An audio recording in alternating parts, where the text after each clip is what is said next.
नमस्कार दोस्तों, स्वागत है आपका अपने YouTube चैनल AM क्लासेज में। अपना जो टॉपिक चल रहा था विश्व जनसंख्या संरचना, अपना चैप्टर 4 चल रहा था विश्व जनसंख्या संरचना, जिसमें हमारा तीसरा जो घटक है वो है जनसंख्या संगठन।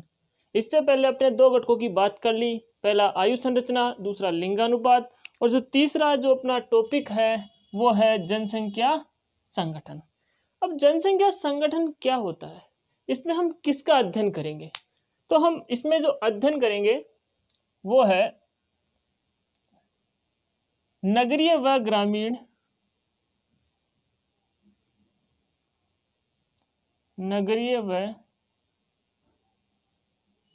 ग्रामीण जनसंख्या का अनुपात।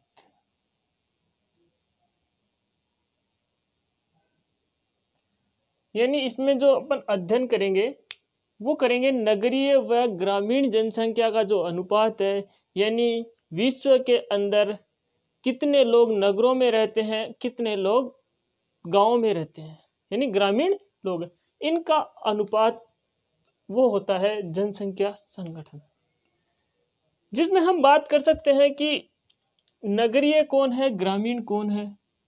तो हम ग्रामीण की बात करें तो ग्रामीण जो जनसंख्या है वो प्राथमिक कार्यों में संलग्न होती है, प्राथमिक कार्यों में,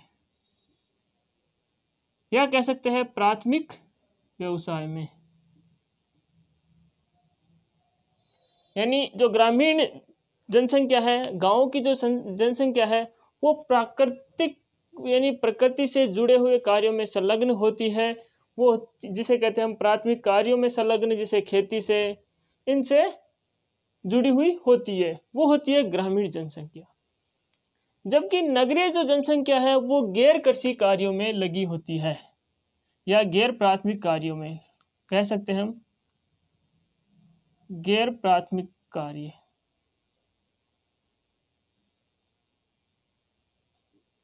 जो गैर प्राथमिक कार्य होते हैं, यानी इसके अलावा द्वितीयक कार्य, यानी द्वितीयक व्यवसाय, तृतीयक व्यवसाय, चतुर्थ व्यवसाय, पंचम व्यवसाय में ये जनसंख्या लगी होती है। यानी गैर प्राथमिक, यानी प्राथमिक को छोड़कर अन्य सभी कार्यों में, जिसके अंदर उद्योग है, सेवाएं हैं, इन चीजों में जो जनसंख्या है वो नगरीय जनसंख्या है। तो हम इन दोनों के अनुपात का अध्ययन करेंगे। हम बात करते हैं कि नगरों के अंदर, यानी विश्व में जो नगरीय जनसंख्या है वो कितनी है। तो विश्व में हम नगरीय जनसंख्या की बात करें तो 50% से अधिक है, यानी जो 50% जनसंख्या से अधिक विश्व में नगरीय जनसंख्या निवास करती है। फिर उसके बाद हम बात करें एशिया और अफ्रीका की, कि एशिया और अफ्रीका में कितनी प्रतिशत है, तो वो है 38%, यानी लगभग 38% जनसंख्या है एशिया तथा अफ्रीका महाद्वीप के नगरीय क्षेत्रों में निवास करने वाली जनसंख्या जो है वो है 38%। फिर इसके बाद हम बात करें कि उत्तरी अमेरिका तथा पश्चिमी यूरोपीय देशों में कितनी जनसंख्या है, तो वहां हम बात कर सकते हैं 75 से 78%। यानी वहां पर जो जनसंख्या है, उत्तरी अमेरिका तथा पश्चिमी यूरोपीय देशों में जो नगरीय जनसंख्या है वो है 75% से 78% तक जो जनसंख्या है वो निवास करती है। इसके साथ ही हम बात कर सकते हैं कि जनसंख्या जो वृद्धि हुई, नगरीय जनसंख्या वृद्धि, वो किस प्रकार हुई। तो उसको हम देख सकते हैं कि किस किस सन में कितनी कितनी जनसंख्या नगरीय जनसंख्या में परिवर्तन हुई। तो हम यहाँ बात करें कि 1800 ईस्वी में, जब 1800 ईस्वी के अंदर नगरीय जनसंख्या थी वो थी केवल और केवल 2.5% जनसंख्या, केवल 2.5% जनसंख्या। उसके बाद 1960 की हम बात करें तो 1960 में जो जनसंख्या हुई नगरीय वो हुई 35%, यानी 2.5% से बढ़कर 35% तक नगरीय जनसंख्या हो गई। कब? 1960 में। उसके बाद हम बात करें 1999 की, यही जो जनसंख्या 1999 में 35 से बढ़कर 45% हो गई। उसके बाद हम बात करें 2004 की, तो 2004 में यही जनसंख्या बढ़कर 50% हो गई और अनुमान लगाया जा रहा है कि 2025 तक ये नगरीय जनसंख्या 61% तक हो जाएगी। यानी विशेषज्ञों का कहना है कि इसी प्रकार अगर नगरीय जनसंख्या बढ़ती रही तो 2025 तक 61% जनसंख्या हो जाएगी। तो ये कुछ इसके बारे में बातें थी जो नगरीय जनसंख्या उसका अनुपात। अब हम बात करते हैं इसके हिसाब से, आप एक चीज और देख सकते हो कि हम चार्ट के अंदर आप देख सकते हो कि विश्व के अंदर किस किस महाद्वीप में कुल कितनी जनसंख्या है और कितनी नगरीय जनसंख्या है और कितनी ग्रामीण जनसंख्या है। यानी आप करोड़ों में भी देख सकते हो कि कितनी करोड़ जनसंख्या है, उसका फिर प्रतिशत भी देख सकते हो आप कि कितनी प्रतिशत नगरों में निवास करती है और कितनी प्रतिशत ग्रामीण क्षेत्रों में निवास करती है। अब हम बात करते हैं नगरीय जनसंख्या का वितरण। यानी जो नगरीय जनसंख्या है उसका वितरण का वर्गीकरण जो किया गया है वो 3 प्रकार से किया गया है, यानी 3 भागों में, 3 भागों में इसका डिवाइडेशन किया गया है।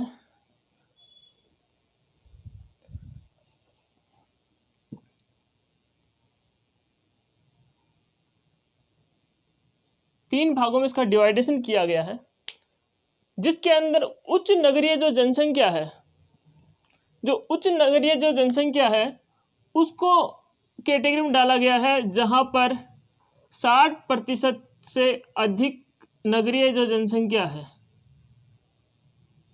यानी 60% से जो अधिक नगरीय जनसंख्या है उसको कहते हैं उच्च नगरीय जनसंख्या। अब इसके अंदर कौन कौन से देश आते हैं, जिसमें हम बात करें यूएसए, कनाडा,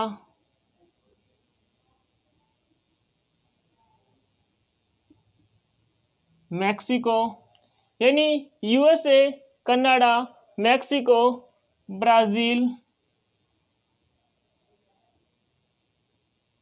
ऑस्ट्रेलिया, न्यूजीलैंड,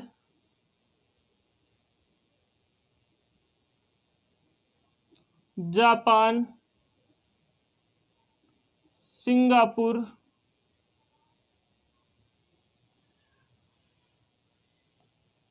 ये कुछ देश हैं जो 60% से अधिक जो जनसंख्या है वो नगरों में इनमें निवास करती है। तो इसके अंदर हम एक देश और लिख सकते हैं, अर्जेंटीना।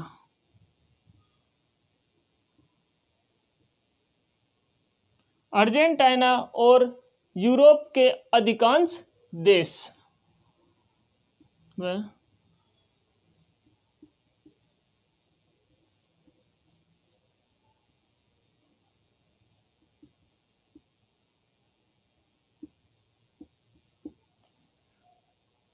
तो ये था उच्च नगरीय जनसंख्या, जो 60% से अधिक जो जनसंख्या नगरों में निवास करती है उसके अंदर यूएसए यानी संयुक्त राष्ट्र America, Canada, Mexico, Brazil, Australia, New Zealand, Japan, Singapore, Argentina व यूरोप के अधिकांश देश इस श्रेणी में आते हैं। फिर बात करते हैं हम मध्यम नगरीय जनसंख्या। इसके अंदर जो क्राइटेरिया है वो 40% से 60% के मध्य, यानी कह सकते हैं हम 40% से 60% के मध्य जो नगरीय जनसंख्या है उसको मध्य नगरीय जनसंख्या कहा गया है। इसके अंदर जो देश आते हैं वो है चीन, इंडोनेशिया, मिस्र, दक्षिणी अफ्रीका, क्यूबा,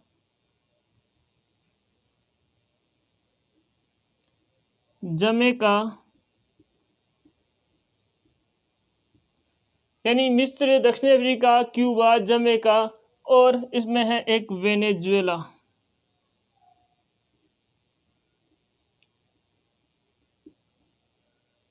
वेनेजुएला ये जो देश है वो मध्य नगरीय जनसंख्या में आते हैं। फिर इसके बाद हम बात करें न्यून नगरीय जनसंख्या, इसका जो क्राइटेरिया है वो है 40% से कम, यानी नगरीय जो जनसंख्या 40% से कम है उसको बोलते हैं न्यून नगरीय जनसंख्या। इस कैटेगरी में आते हैं भारत, पाकिस्तान, बांग्लादेश,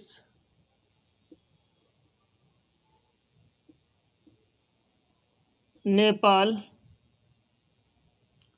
नेपाल के बाद दक्षिणी पूर्वी एशिया, दक्षिणी पूर्वी एशिया के बाद हम बात करें तो अफ्रीका महाद्वीप के अधिकांश देश,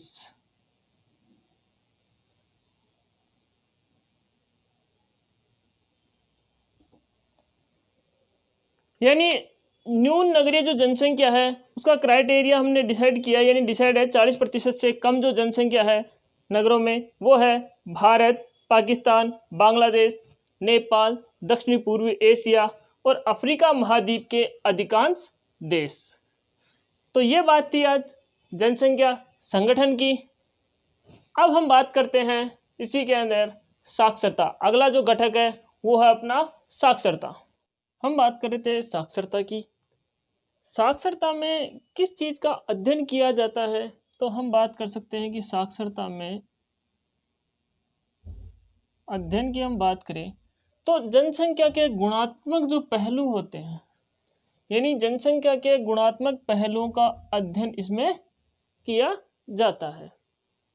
फिर हम बात कर सकते हैं इसमें कि जो साक्षरता है, साक्षरता में किन लोगों को काउंट किया जाता है, यानी साक्षरता जो दर निकालते हैं उसमें किन लोगों को उसमें जोड़ा जाता है।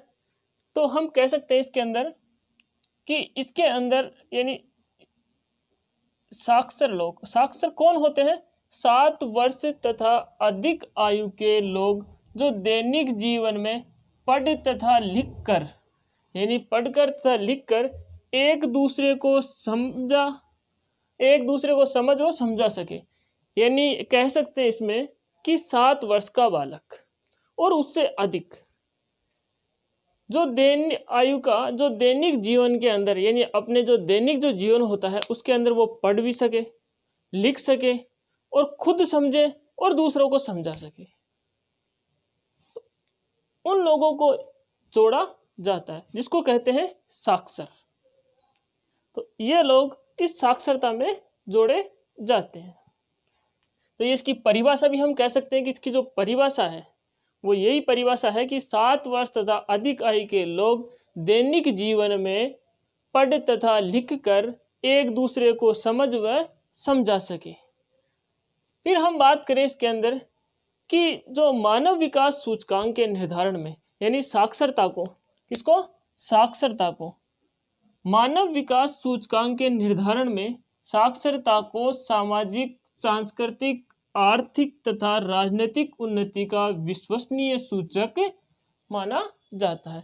यानी जो मानव विकास सूचकांक HDI का मान जो निकालते हैं, इसके अंदर जो साक्षरता होती है उसको विश्वसनीय सूचक माना जाता है कि किस देश में कितने लोग पढ़े लिखे हैं, ये इसके अंदर मुख्य बिंदु होता है। फिर हम बात करें कि जो जनसंख्या जो प्रभावित, यानी ये है कि जो जनसंख्या को प्रभावित करता है, साक्षरता को प्रभावित करता है जनसंख्या प्रजनन,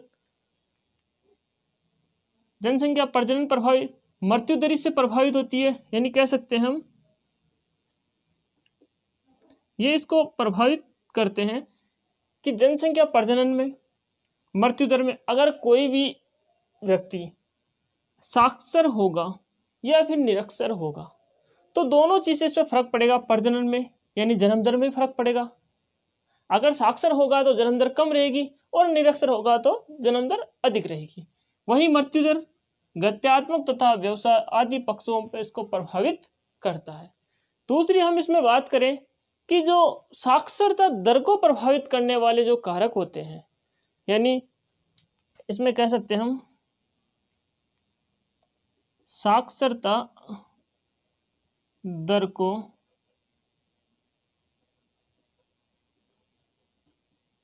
प्रभावित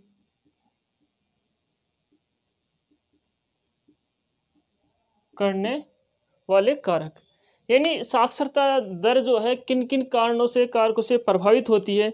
तो इसके अंदर हम कह सकते हैं कि ये आर्थिक विकास का स्तर, यानी जो एक कारक है उसके अंदर आर्थिक विकास का स्तर,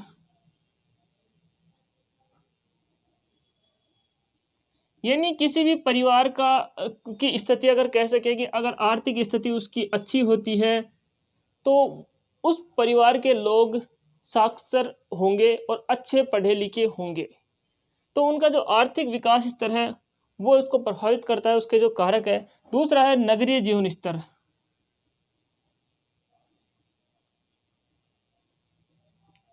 जो नगरीय जीवन स्तर है वो भी साक्षरता दर को प्रभावित करता है। क्यों करता है कि जो नगर होते हैं, नगरों में एजुकेशन अच्छी होती है, अच्छी के साथ साथ उच्च शिक्षा होती है। गांव की हम बात करें तो गांव में क्या होता है कि जैसे मान लो हम बात करें कि गांव के अंदर कुछ ढाणियों में प्राथमिक विद्यालय, फिर उससे थोड़ी दूर जाके देखें तो उच्च प्राथमिक, फिर माध्यमिक, फिर उसके 10-12 किलोमीटर दूर चले तो वहाँ पर अपने को सीनियर स्कूल मिलती है, यानी उच्च माध्यमिक स्कूल मिलती है।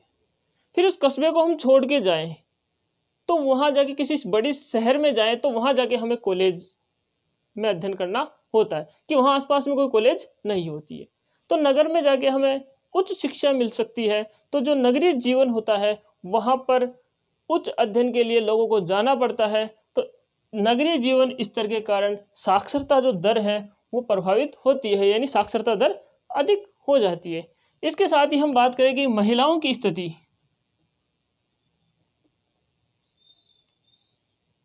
महिलाओं की सामाजिक स्थिति,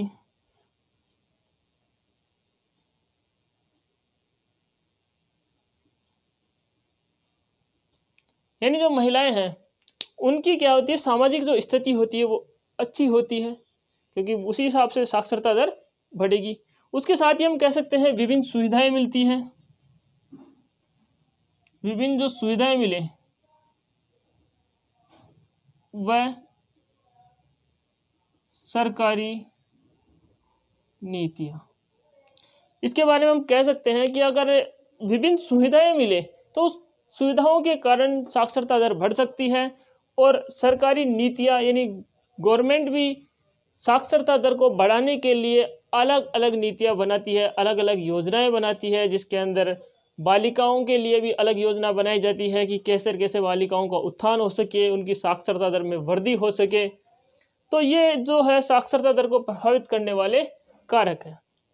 अब इसमें हम बात करें कि 100% जो है, यानी 100% साक्षरता वाले जो देश हैं वो कौन कौन से हैं।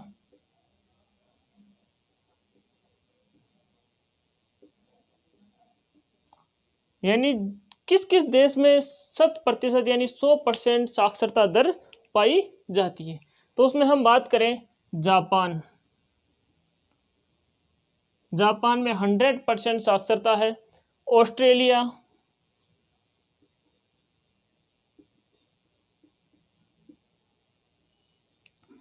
ऑस्ट्रेलिया के बाद हम बात करें डेनमार्क,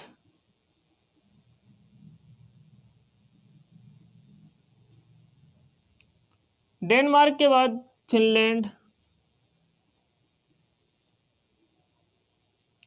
स्वीडन, स्वीडन के बाद हम बात करें इसमें नॉर्वे। यानी ये जो देश है Japan, Australia, Denmark, Finland, Sweden और नॉर्वे, इन सभी देशों में 100% साक्षरता दर पाई जाती है। यानी ये वो देश है जहां पर 100% साक्षरता दर पाई जाती है। तो ये बात थी साक्षरता की, जिसका अध्ययन हम करते हैं। क्यों करते हैं? जनसंख्या के गुणात्मक पहलुओं का अध्ययन करने के लिए। और इसकी परिभाषा की बात करें तो 7 वर्ष तथा अधिक आयु के लोग दैनिक जीवन में पढ़ व लिख कर एक दूसरे को समझ व समझा सके, उसको साक्षर कहते हैं। फिर साक्षरता का जो है वो मानव विकास सूचकांक के निर्धारण में साक्षरता को सामाजिक, सांस्कृतिक, आर्थिक तथा राजनीतिक उन्नति का विश्वसनीय सूचक माना जाता है। फिर उसके बाद हमने पढ़े कि जनसंख्या को जो प्रभावित करते हैं, इसमें जनसंख्या प्रजनन, यानी अगर लोग साक्षर नहीं हो या साक्षर हो, दोनों पहलू है इसके अंदर, दोनों पक्ष हैं। तो इसमें जनसंख्या प्रजनन को प्रभावित करते हैं, मृत्यु दर, गत्यात्मकता, व्यवसाय आदि पक्षों को ये प्रभावित करते हैं। और हम लास्ट में इसमें बात की साक्षरता दर को प्रभावित करने वाले जो कारक हैं वो है इसमें आर्थिक विकास स्तर, नगरीय जीवन स्तर, महिलाओं की सामाजिक स्थिति, अनेक या विभिन्न सुविधाएं और सरकारी नीतियां, ये डिपेंड करती है साक्षरता दर को प्रभावित करने पर। फिर हमने बात करी 100% साक्षरता वाले देश कौन कौन से हैं विश्व में, तो वो Japan, Australia, Denmark, Finland, Sweden और नॉर्वे। तो ये चीज़ें हमने आज अध्ययन किया। आज जो हमने पहला टॉपिक जनसंख्या संगठन का पढ़ा, उसके बाद हमने साक्षरता पढ़ी। तो उम्मीद करता हूँ आपको ये क्लास पसंद आई होगी। तो आप अपने चैनल AM क्लासेज को ज़्यादा से ज़्यादा लाइक, शेयर और सब्सक्राइब करें। धन्यवाद।